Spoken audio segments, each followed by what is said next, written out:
తదుపరి వృషభ రాశి.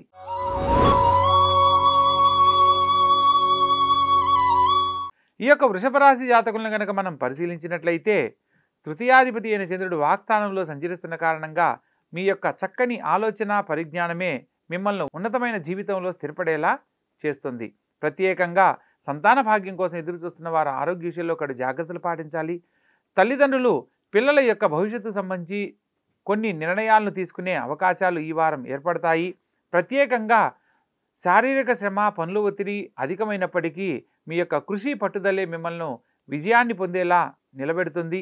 ప్రత్యేకంగా నూతన వ్యాపార ప్రయత్నాలకు పెట్టుబడులకు ఇది అత్యుత్తమమైన కాలంగా చెప్పడం జరుగుతుంది. ప్రత్యేకంగా మీ యొక్క పేరు ప్రతిష్టలకు సంబంధించి భంగం కలగకుండా జాగ్రత్త పడాలి.